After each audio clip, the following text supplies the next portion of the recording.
te había preguntado que cómo te había ido con la lectura, si has podido terminar el capítulo, ¿tenías alguna observación, otra inquietud, algo por comentar acerca de ese último pedazo? No, ya No. había quedado claro, sí, con respecto a la exposición. Aquí eso es lo que dice prácticamente, o de ley, por más que todo. Y ya comencé, fue el 4. Ok, Fue, ok, bueno. ¿Y cómo le fue a Diego ayer con la explicación? Pues a mí la explicación ayer me gustó bastante porque para mí no significaba eso, pues mi punto de vista era diferente. Y cuando ya escuché esa explicación, yo dije, ve, uno creyendo una cosa y está más perdido que el chavo del día de la madre. Y decía, Literal. Y ese es el gran problema de no conocer la escritura, ¿sí? Sucede en las religiones normalmente, no podemos especificar una, pero en general en las religiones sucede eso, y a veces confiamos más en la persona que enseña que en la misma escritura, por no ser diligentes a la hora de estudiarla. No, lo que pasa es que el pastor habla tan bonito, él es tan buena persona, el cura habla, mejor dicho, tiene tan buen testimonio, lo quieren tanto, y realmente no debe estar la mirada de nosotros puesta, ni la esperanza de nosotros puesta en ninguna persona, ¿cierto? Sino que, y más en este tiempo, cuando todos tenemos tanta posibilidad de acceder a la Biblia y en tantas versiones, no sé si conocen o no, pero creo que es en Corea del Norte, donde la gente creo que en las tumbas, en los túneles debajo de la tierra, se mete a estudiar la Biblia. en China. Y en China también, bueno, y es un tesoro para ellos que les llevan una hojita y con esa hojita, mejor dicho, un grupo de personas se sientan a estudiar esa hojita y después se la rotan y eso es un tesoro para ellos. Y hay gente que trafica Biblias a un país donde no es permitido leer la Biblia. Y nosotros teniendo tanto acceso a ella, pues digamos que desconocemos lo que ella dice. Y por eso inventamos tantas cosas y tenemos una falsa percepción de lo que Dios quiere para nosotros, de lo que Dios es, de lo que Dios representa y de qué es lo que yo debo hacer para estar bien con Dios, ¿cierto? Entonces, ese es el primer mensaje del estudio. La diligencia a la hora de estudiar la palabra determina mi crecimiento, determina en qué creo yo, determina qué tanta convicción tengo en mi fe. ¿Sí? Si yo no me alimento de la palabra, Jesucristo dijo, no solo de pan vivirá el hombre, sino de cada palabra que sale de la boca de Dios. Y esto realmente es vida. ¿Sí? Cuando yo entiendo un concepto que me libera, que ya no me mantiene sometido, que me permite eliminar una cantidad de barreras, pues realmente eso me da verdadera vida, ¿sí? Me permite vivir libremente y entendiendo realmente qué es lo que le agrada a Dios y qué no. Una cosita, por ejemplo, yo estoy muy nuevo en los caminos del Señor, entonces apenas voy en Juan, pues ya leí en Juan, yo no había llegado a Romanos, cuando yo llegue a Romanos y lea eso, yo pues hago una perdida, Dios le pone a uno las cosas en el orden de las capacidades de uno. Exactamente. Romanos en el momento que era. Es verdad. Y digamos que nosotros hemos decidido empezar este estudio por el libro de los Hechos, que es el libro que sigue después de los 4 evangelios, que es la vida de Jesucristo, y después de los Hechos sigue Romanos, ¿sí? ¿Por qué lo empezamos de esa manera? Porque todos, digamos que ya hemos escuchado mucho acerca de la vida de Jesucristo. En cualquier religión en la que hayamos estado, la tradición de la Iglesia Católica, las procesiones, la Semana Santa, en muchas partes escuchamos acerca de Jesucristo, las películas, en muchas partes. Entonces, con este estudio quisimos de pronto no repetir tantas cosas de las que ya hemos escuchado, sino profundizar un poquito más en realmente qué es lo que yo debo hacer entonces, cuál es mi responsabilidad, cómo me ve Dios y qué es lo que espera de mí, ¿cierto?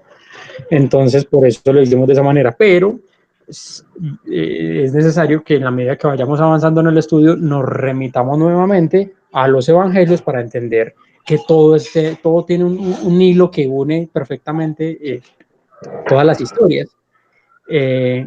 Pero ya estudiando de los evangelios hacia adelante podemos entender realmente la doctrina del cristiano no como cristiano de la religión cristiana, sino cristiano de seguidor de Jesucristo. Rubén entonces va a terminar de explicarnos lo que nos hizo falta del capítulo 3 ayer y continuamos con el capítulo 4. Listo, de pronto me gustaría decirle ahí algo a Diego, aprovechando que está comenzando los caminos de Dios. Y Jaime ahorita estaba hablando de algo, estaba hablando acerca de la religión. Y creo que eso es lo que hemos estado viendo cuando vemos que la religión no es la que se encarga de salvar, sino que es una relación cuando tenemos con Jesucristo. Cuando usted comenzó con alguna de sus novias o con la que ahora es su esposa, ¿usted cómo comenzó? Usted comenzó conociéndola, qué es lo que le gusta, qué es lo que no le gusta. Empezó a hablar con ella, a salir, a buscar como el rato para pasar con ella. Y eso es lo mismo que nosotros tenemos que hacer con Jesús. En esta época, cuando nosotros estamos llegando a los caminos de Dios, ¿qué vamos a hacer? Primero conocer su palabra, qué es lo que dice la Biblia acerca de Jesús, quién fue Jesús, dónde encontramos quién fue Jesús y qué fue lo que hizo. En los 4 evangelios, en Lucas, Mateo, Marcos y Juan. ¿Cierto? Ahí encontramos quién es Jesús. Nos explica cómo debemos, incluso Él nos explica cómo debemos orar, cómo debemos comunicarnos con Él. Nos explica que va a bajar a alguien que viene después de Él, que era o que es el Espíritu Santo, el Consolador. Y vamos a ir entendiendo cada vez más cómo relacionarnos con Jesús. Cuando ya entendemos esta relación que tenemos con Jesús, empezamos a decir, bueno, ya. Lo que decían en la iglesia donde yo iba o en aquella otra donde empezaban a mostrarme esto, resulta que o de pronto no lo estaban haciendo bien o de pronto nos estábamos fijando más en los hombres o seguíamos creyendo en nuestras propias, como en nuestras propias creencias o en lo que nosotros creíamos que estaba bueno y ya empezamos a relacionarnos más con Jesús y vamos alejándonos del pecado. Nosotros ayer habíamos quedado en Romanos 3:25 y en el 26 estaba hablando algo que de pronto yo me aceleré un poquito ayer, donde decía, porque miraba hacia el futuro y de ese modo los incluiría en lo que llevaría a cabo en el tiempo presente. Dios hizo todo esto para demostrar su justicia, porque Él mismo es justo e imparcial, y a los pecadores los hace justos a sus ojos cuando creen en Jesús. Continuando dice, ¿podemos entonces jactarnos de haber hecho algo para que Dios nos acepte? No, porque nuestra libertad de culpa y cargo no se basa en la obediencia a la ley, está basada en la fe. Así que somos hechos justos a los ojos de Dios por medio de la fe y no por obedecer la ley. Era algo que de pronto les estaba comentando ayer, donde como un Dios justo, como un Dios eterno puede juzgar un Dios omnipresente que no le afecta el tiempo, ¿cómo puede juzgar a una persona que le afecta el tiempo? Personas que vivieron antes de Jesucristo, personas que vivieron cuando nació Jesucristo y personas que estamos actualmente, ¿cierto? Porque este Dios justo, ¿qué es lo que hace? Permite que entonces todo el mundo vaya conociendo más acerca de la palabra de Dios, para poder juzgarlos a todos por igual, y poder decir, es que usted no tuvo la oportunidad de escuchar de Jesucristo. Es más, nada más con decir que estamos en el 2020, ya estamos declarando o ya estamos sabiendo que es después de Cristo. Entonces ya debemos tener como algún conocimiento de quién fue Cristo o por qué hicieron esto. Y ya vamos a ir conociendo más acerca de Dios. Así es como Dios va a juzgar. Dios está dando todo ese tiempo. Todo ese tiempo se llama la gracia.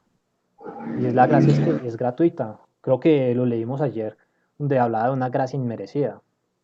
¿Cierto? Que no la merecemos, que no tenemos derecho o la oportunidad para nosotros poder llegar a ser salvos, pero que aún así Dios nos la regala. Y todo esto que Jesús hizo fue para pagar toda esa paga del pecado. O sea, Jesús mismo pagó por nosotros. ¿Y qué es lo único que nos está pidiendo a cambio? Que creamos en Él. Cuando nosotros empezamos a creer en Jesucristo, que es una confianza absoluta, plena para la salvación, ahí empezamos a entender qué es lo que quiere Jesús de nosotros. Cuando empezamos a buscarlo en oración, cuando empezamos a buscarlo por medio de la palabra, vamos a decir, listo, Jesús quiere que nosotros nos comportemos así, que no hagamos esto. ¿Y por qué quiere que no hagamos esto? De pronto porque es para Él o porque es para mí. Él qué es lo que quiere con eso que nos está diciendo. Cuando sacaron los 10 mandamientos, cuando Dios se los dio a Moisés, que habló acerca de no matar, Dios lo hacía ¿por qué? Porque era el bien para él, ¿cierto? para que no maten a la creación de Él, o era por el bien de nosotros. Cuando Dios dice, no matarás a la otra, no matarás, es porque sabe que va a haber una consecuencia después de que usted mate a alguien. ¿Cuál va a ser esa consecuencia? Una familia va a quedar adolorida, una familia va a querer venganza, una familia va a querer una justicia, y como de pronto no la va a obtener, no de parte de Dios, sino de parte humana, porque nosotros lo que queremos es lo queremos ya. Entonces, si me afectaron, entonces quiero una justicia ya, donde la otra persona sea afectada y no le damos pie al perdón. Eso es lo que nosotros generalmente queremos en nuestra carne. Pero cuando empezamos a conocer de Jesús, ya pues entendemos un poquito más acerca del perdón. Pero entonces Dios, ¿por qué lo está diciendo? No mate a otra persona, que si usted la mata, usted va a tener encima a toda su familia, a buscarlo usted para que pague por la consecuencia. Sea que lo encierren, sea que lo maten, sea que lo torturen, que lo golpeen, que busquen una forma de que haga ya una retribución de eso. Cuando empezamos a conocer acerca de Jesús y la palabra, vamos a saber qué es lo que estamos haciendo bien y qué es lo que estamos haciendo mal. ¿Cierto? Aquí una parte que me parece genial acerca del versículo 26 dice, y a los pecadores los hace justos a sus ojos cuando creen. A los pecadores. Pero ¿quiénes son los pecadores? Los que reconocen que son pecadores. Porque si yo me creo el santo, ¿yo a quién lo voy a ir para pedir perdón? Si yo creo que estoy haciendo las cosas bien, yo a quién le voy a decir, venga, discúlpeme porque me he equivocado. Si mi trato, si de pronto yo fui criado en una familia donde siempre la mujer hacía todo, y entonces yo llego y le quiero decir, venga, es que necesito que vaya y me lave la ropa, necesito que vaya y cocine, necesito que vaya y arregle la casa, necesito que vaya y haga todo eso y necesito que lo haga ya, porque es que tuvo todo el día para hacerlo y no hizo nada, se quedó viendo novelas. Nosotros fuimos, si yo fui creado así, y yo creo que ese es el comportamiento bien, yo por qué voy a llegar allá a decirle, no, mira que te pido perdón porque te estaba exigiendo cosas que no debía, o porque no te podía colaborar en estas cosas. Pero si una persona no se da cuenta de las cosas malas que está haciendo, en ningún momento va a llegar a acercarse a decir, perdón porque me estaba equivocando en eso. Cuando nos damos cuenta en que la forma en que yo fui criado fue de la manera errónea, cuando yo llegaba y trataba de pronto a mi mujer, a mi novia, a mi mamá, a mi hermana, de esa forma, yo voy a decir, no, yo definitivamente yo estaba haciendo todas las cosas mal, yo no había entendido cómo era tratar a una mujer. Ahí es cuando llegamos y reconocemos y le decimos a esa otra persona, discúlpeme porque estaba haciendo las cosas mal, discúlpeme porque me estaba equivocando. Ahora ya tengo el conocimiento para poder encaminar mi vida. Es por eso que acá dice, se hacen justos a los ojos de Dios cuando creen en Cristo Jesús. Y cuando creen, hay un cambio de comportamiento. Cuando ya decidimos creer que Jesucristo es nuestro Señor y nuestro Salvador y reconocemos que nosotros éramos pecadores, ya va a haber un cambio. Ya vamos a decir, listo, vamos a dirigir por el camino que era. Yo no estaba viendo bien, yo estaba yéndome por ese camino de perdición y resulta que ese no era, resulta que era ese otro camino, el camino de Cristo. Esa es la única forma en que podemos llegar a ser salvos. Y los otros dos versículos siguientes es algo genial, es algo que estaba diciendo que si nos podemos llegar a jactar por alguna de las cosas que nosotros podamos hacer o haber hecho, o incluso por la obediencia a la ley. ¿Quiénes eran los judíos? O los fariseos y los maestros de la ley religiosa. Eran personas que se jactaban. Es que yo estoy haciendo las cosas bien según la ley. Entonces por eso yo soy salvo. Aquí ya Pablo nos está diciendo, qué pena, es que no es por eso. No hay forma en que nosotros empecemos a hacer las cosas de obedecer la ley y que ya con eso llegamos a ser salvos. Es nada más por la fe. Si usted no tiene fe, es imposible agradar a Dios. Lo dice en Hebreos, si no estoy mal. Versículo 29. Después de todo, ¿acaso Dios es solo Dios de los judíos? ¿No es también el Dios de los gentiles? Claro que sí. Hay solo un Dios y Él hace justo a las personas, tanto los judíos como los gentiles, únicamente por medio de la fe. Entonces, si hacemos énfasis en la fe, eso significa que podemos olvidarnos de la ley. Por supuesto que no. De hecho, solo cuando tenemos fe, cumplimos verdaderamente la ley. ¿Cierto? Porque ya puede llegar al principio de esto, que cuando decía, entonces, Dios, que le decían estos, las personas que no creían, pero es que yo estoy haciendo que tú, que yo, el pecado, o sea, que tú estás diciendo, es verdad, o sea, están haciendo cosas malas y justificarse con eso. Y ya con eso entonces podemos decir también, no, es que por medio de la fe, entonces yo no tengo que cumplir la ley. O sea, ya, o sea, yo simplemente tengo que creer y no tengo que obedecer. Al Pablo nos está diciendo, no es así. La única forma en que empezamos a entender o que podamos cumplir la ley es por medio de la fe. ¿Y qué es lo que es la ley? Son los primeros 5 libros de la Biblia, ¿cierto? Y nos habla de muchas otras cosas más que pasó a la en el Antiguo Testamento. Pero ¿qué significaba todo esto? Cuando Jesús, por allá en un versículo dice, ustedes estudian la ley creyendo que da vida, pero en realidad la ley o la escritura me señalas a mí, a Cristo.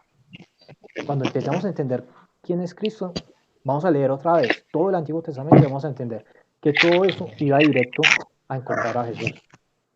Que antes ratificar quién era Jesús y por qué había venido.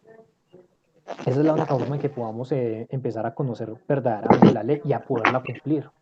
Cuando decimos es que no es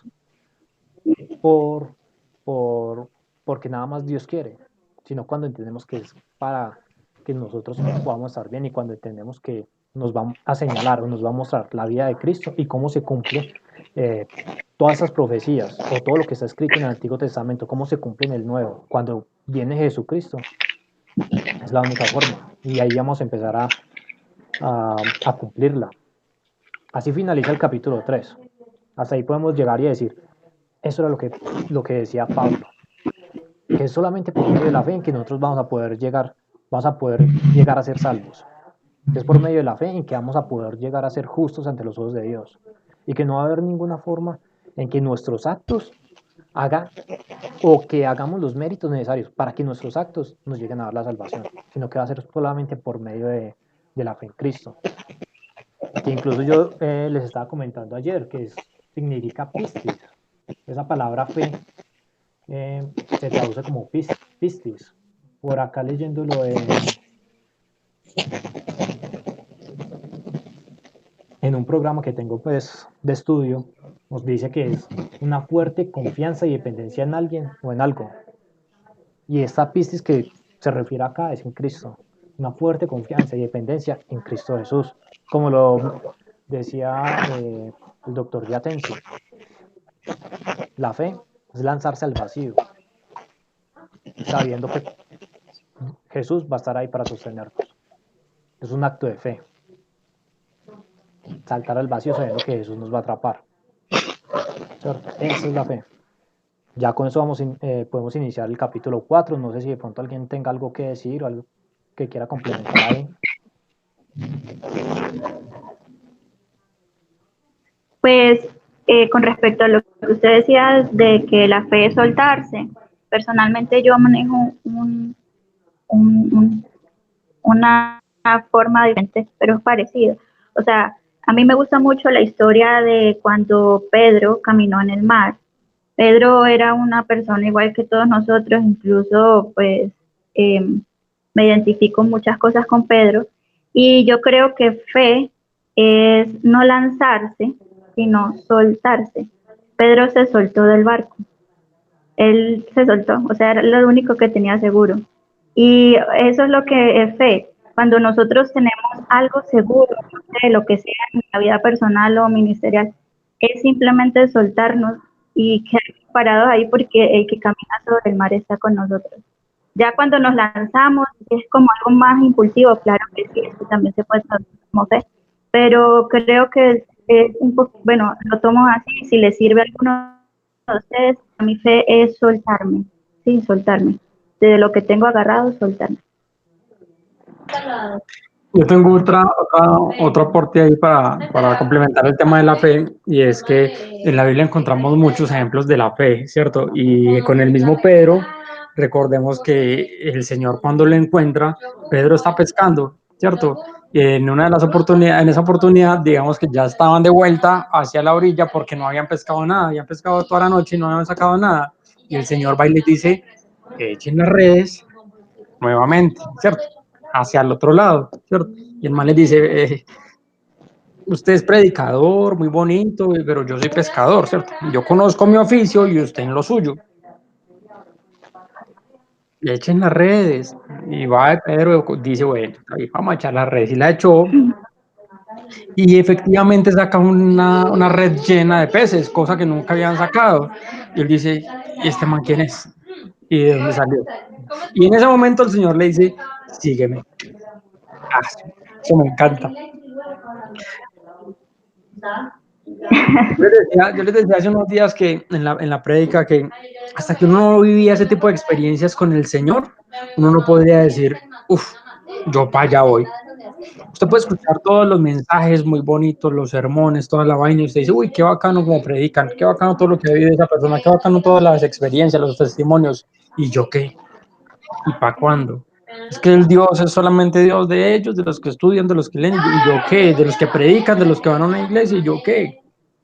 Hasta que uno no vive ese tipo de experiencias, confiando en el Señor, no puede decir, sí, para donde usted diga, yo voy, ¿cierto? Ahí empieza a vivir usted por fe, como dice la palabra más, el justo por su fe vivirá.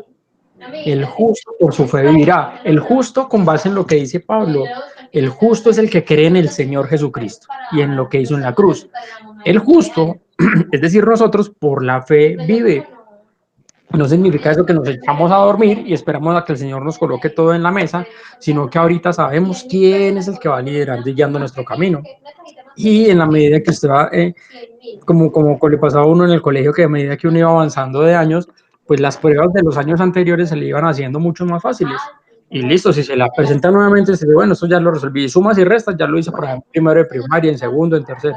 Aquí ya tengo que hacer algo más con esto. Y en la medida que usted iba avanzando, pues iba poniendo un poco más complejo el problema, ¿cierto? Pero cuando venían problemas que usted ya había vivido, usted dice, esto ya lo pasé.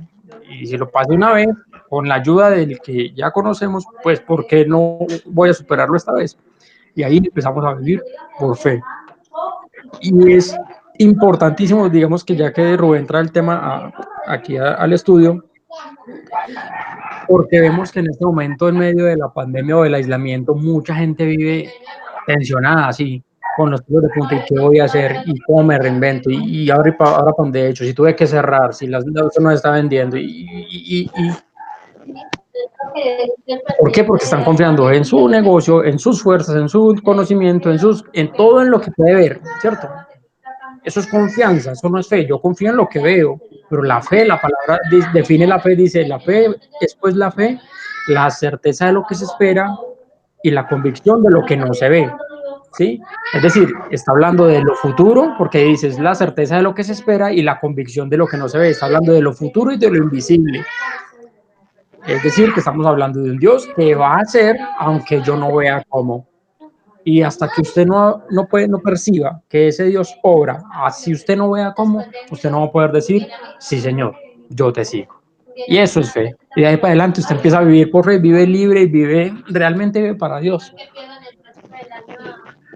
No quiero decir más porque me alargo en el tema de la fe y eso es muy profundo.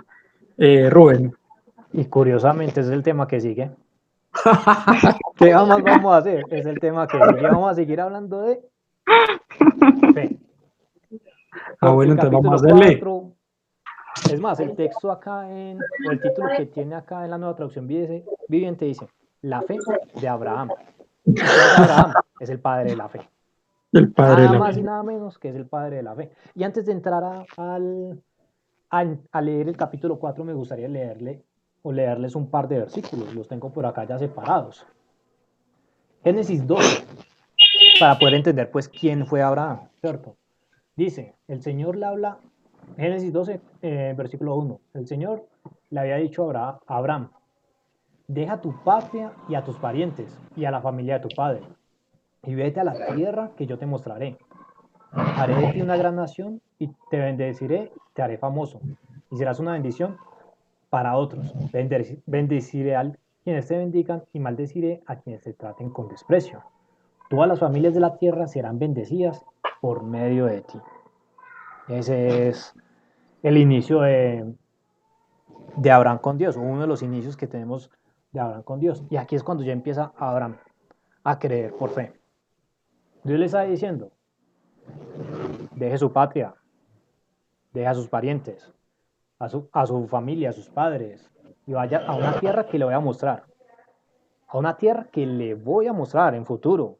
Yo no le estoy diciendo, allí a 5 cuadras, a 500 metros, no le estoy diciendo cuánto tiempo, no le estoy diciendo cuánta distancia. Vaya.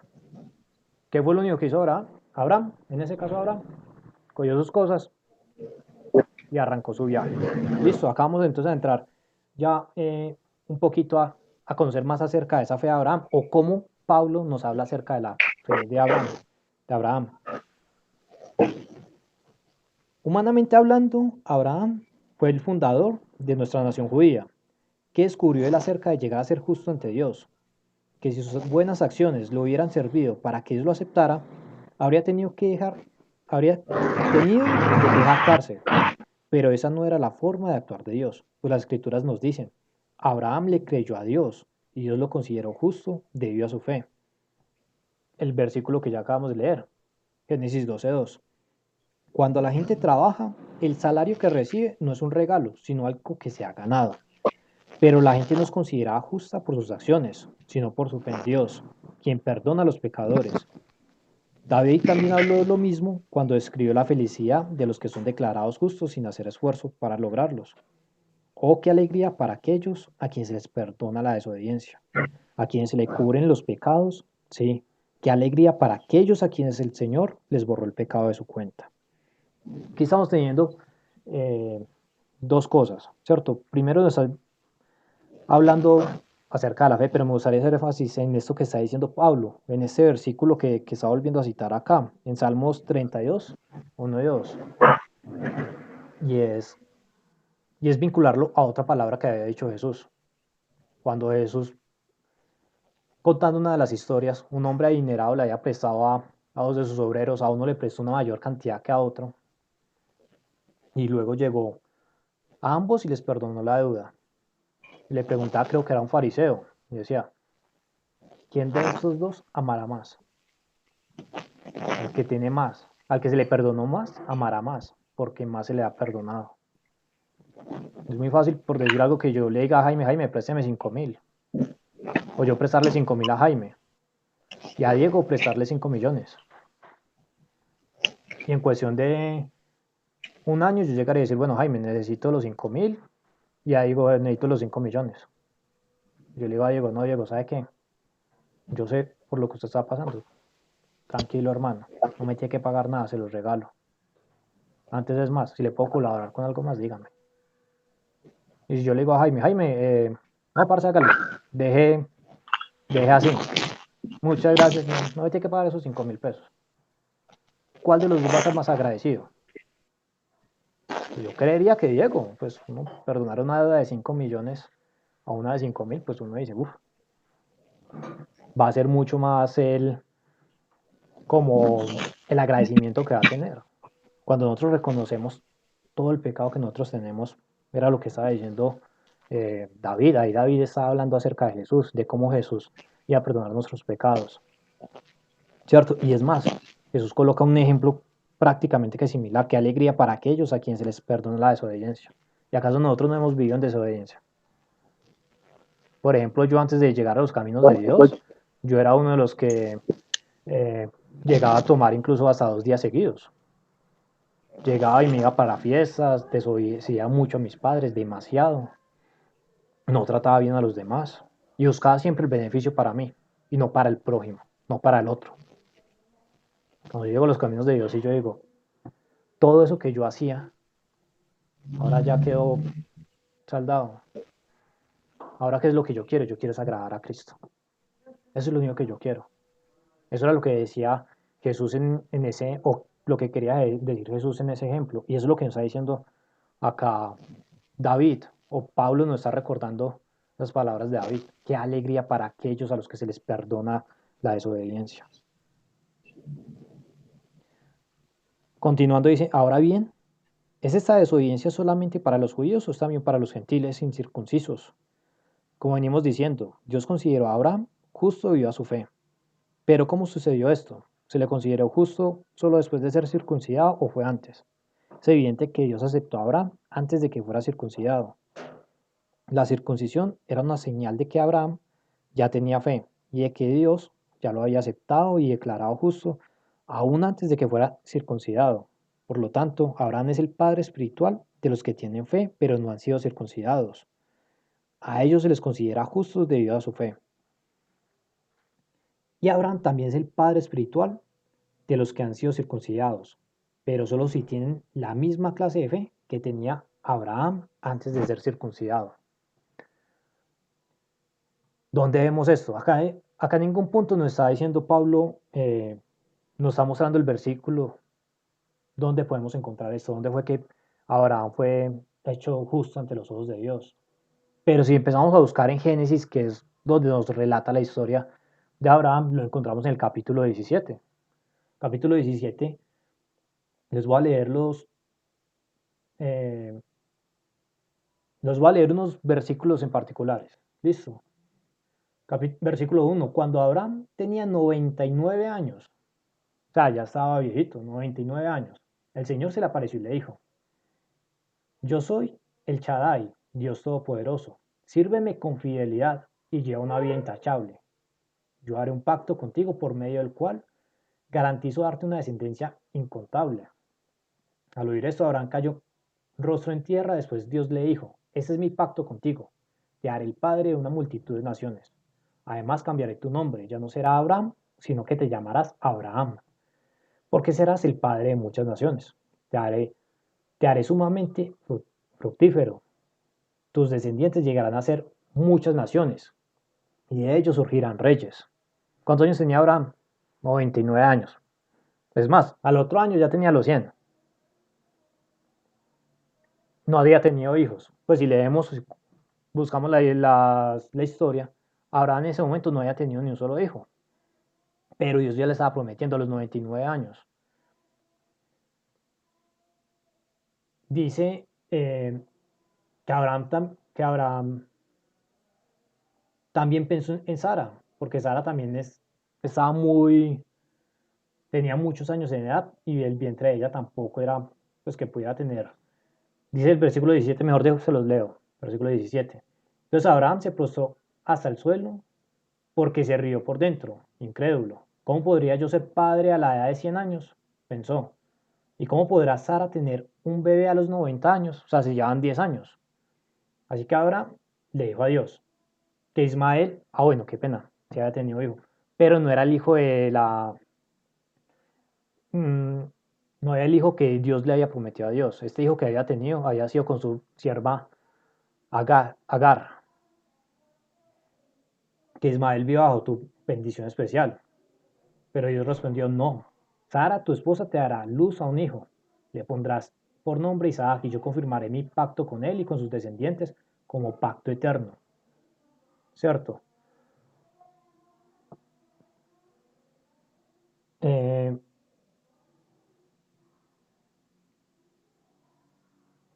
Bueno, me salté un versículo y era justamente el que hablaba acerca de la circuncisión. Es el versículo 10. Ese es el pacto que tú y tus descendientes deben cumplir. Todo varón entre ustedes debe ser circuncidado. Debes cortar la carne del prepucio como la señal del pacto entre tú y yo. De generación en generación, todo varón debe ser circuncidado al octavo día de su nacimiento. Esto incluye no solamente a los miembros de tu familia, sino también a los siervos nacidos en tu casa y a los siervos extranjeros que hayas comprado. ¿Cuándo fue que Abraham salió de su parentela? En el capítulo 12. 5 capítulos después nos habla de que hizo el pacto con Abraham, de que Dios hizo el pacto con Abraham. Nos está mostrando cuándo es el momento en que Dios permite que Abraham sea reconocido por su fe. Salió sin nada, sin llegar. Por ejemplo, díganos a cualquiera de nosotros.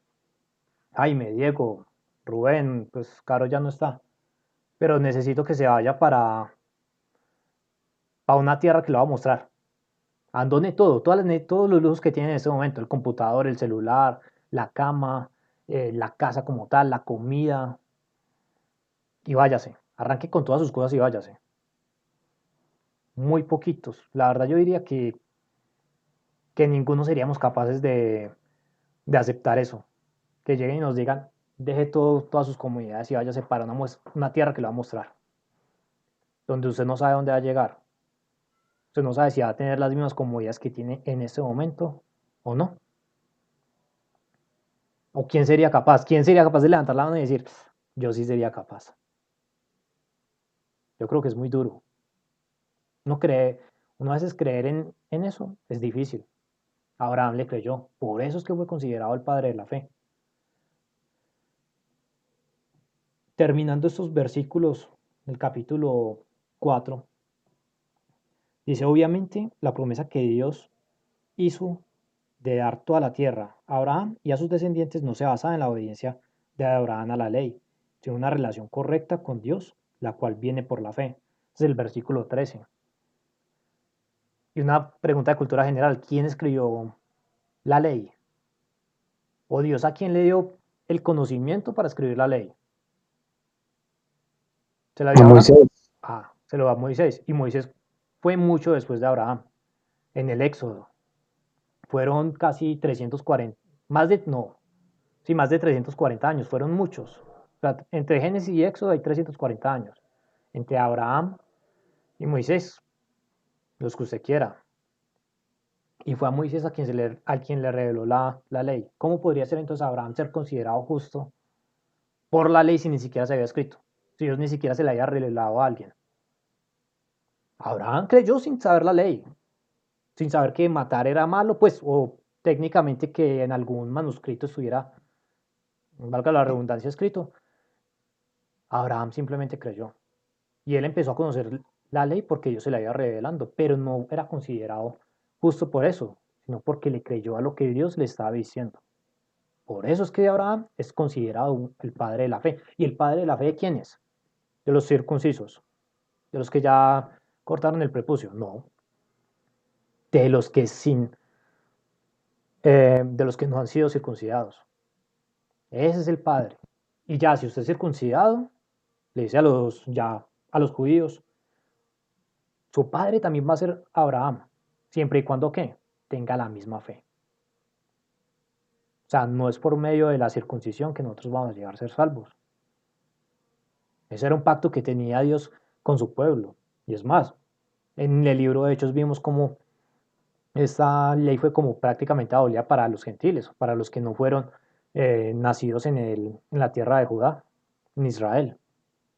Continuando dice, si la promesa de Dios es solo para los que obedecen la ley, entonces la fe no hace falta y la promesa no tiene sentido, pues la ley siempre trae consigo, pues la ley siempre trae castigo para los que tratan de obedecerla. La única forma de no violar la ley es no tener ninguna ley para violar. Así que la promesa se recibe por medio de la fe, es un regalo inmerecido. Y vivamos o no de acuerdo con la ley de Moisés, todos estamos seguros de recibir esta promesa si tenemos una fe como la de Abraham, quien es el padre de todos los que creen. A eso se refieren las escrituras cuando citan lo que Dios le dijo, te hice padre de muchas naciones. Eso sucedió porque Abraham creyó en el Dios que da vida a los muertos y crea cosas nuevas de la nada. Paremos ahí un momentico. Crea cosas nuevas de la nada, da vida a los muertos. ¿Cómo así? En ninguna parte del Génesis, o de lo que yo al menos he leído, pues ha dicho que Abraham vio que un muerto reviviera, o que crearon cosas así absolutamente de la nada. Pues yo en ninguna parte lo he leído. Pero recordando ese capítulo 17, cuando nos dice en el versículo 17, Abraham incrédulo dice, ¿cómo podría yo ser padre a la edad de 100 años? ¿Y cómo podrá Sara tener un bebé a los 90? Si hoy a los 40 años para una mujer ya es un embarazo de alto riesgo, ahora para Sara que tenía 90 años, 50 años más, ¿no sería algo riesgoso? Completamente riesgoso. O sea, muy posiblemente, primero, no queda embarazada. O sea, actualmente, una mujer de 90 años no puede quedar embarazada. Si queda, va a ser un embarazo tan riesgoso que es muy posible que esta mujer muera. Ahí es cuando se hace referencia a esto. Abraham creyó a Dios que había a los muertos. Tanto Abraham como Sara eran muertos físicamente. No podían generar vida, no podían estar generando esta vida para, o tener como relaciones para tener un niño. Ya estaban muertos. Pregúntele a cualquier científico, a cualquier médico. Una persona de esa edad ya no pueden hacer nada. Aún así, Dios creyó en que Abraham creyó yo en que Dios da vida a los muertos. Cuando nosotros ya estamos muertos, cuando no podemos hacer nada. Y hace y crea cosas nuevas de la nada. Pues es lo mismo. Estamos hablando de lo mismo. Nació un niño. De la nada, ninguno de los dos podía tenerlo. Así es porque es considerado Abraham el padre de la fe. Esa fue antes, esa fe fue antes o fue después de que Dios le dijo de la circuncisión, pero Abraham todavía no lo había hecho. O sea, esa es la fe de Abraham. Creer porque Dios puede hacer las cosas. Si usted limita a Dios y usted dice, no, es que Dios no es capaz de hacer este tipo de cosas, viejo, tiene que reconsiderar la fe que está teniendo. Usted limitará a Dios, aquel creador del cielo, de la tierra, que nos crea a nosotros, todo lo que nosotros podemos ver, que nos dio la inteligencia para poder crear cosas, porque dice su palabra y los hizo con poder creador. Con el mismo poder que nos dio, nosotros también podemos crear cosas. Finalizando acá, dice, aun cuando no haya motivos para tener esperanzas, Abraham siguió teniendo esperanza porque había creído en que llegaría a ser el padre de muchas naciones, pues Dios le había dicho, esa es la cantidad de descendientes que tendrás. Eso nos lo dice en Génesis 15:5. ¿Cuándo fue eso? Una noche oscura. Cuando Dios estaba con Abraham y le dijo, mire las estrellas. Así, esa misma cantidad de estrellas, esa va a ser la cantidad de descendientes que va a tener. Así mismo. Y la fe de Abraham no se debilitó, a pesar de que él reconocía que por tener unos 100 años de edad, su cuerpo ya estaba muy anciano para tener hijos, igual que el vientre de Sara. Nos está ratificando que es lo que estaba diciendo en los capítulos anteriores y lo que nos dice en el capítulo 17 de Génesis. Dice, Abraham siempre creyó la promesa de Dios sin vacilar. De hecho, su fe se fortaleció aún más y así le dio gloria a Dios. Abraham estaba plenamente convencido de que Dios es poderoso para cumplir todo lo que promete. Y debido a su fe, Dios lo consideró justo. Y el hecho de que Dios lo considerara justo no fue solo para beneficio de Abraham, sino que quedó escrito también para nuestro beneficio, porque nos asegura que Dios nos considerará justos a nosotros también si creemos en Él, quien levantó de los muertos a Jesús nuestro Señor. Él fue entregado a la muerte por causa de nuestros pecados y resucitado para hacernos justos a los ojos de Dios. ¿Qué nos está diciendo ahí otra vez Pablo? Nos está ratificando la fe que tenía Abraham. Y el versículo 21 y 22 creo que puede resumir todo ese capítulo 4 de Romanos. Abraham estaba plenamente convencido de que Dios es poderoso para cumplir todo lo que promete.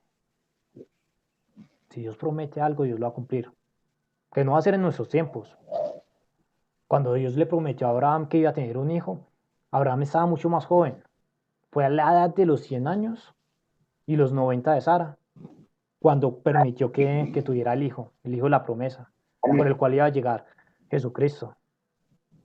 Y es debido a su fe que Dios lo consideró justo.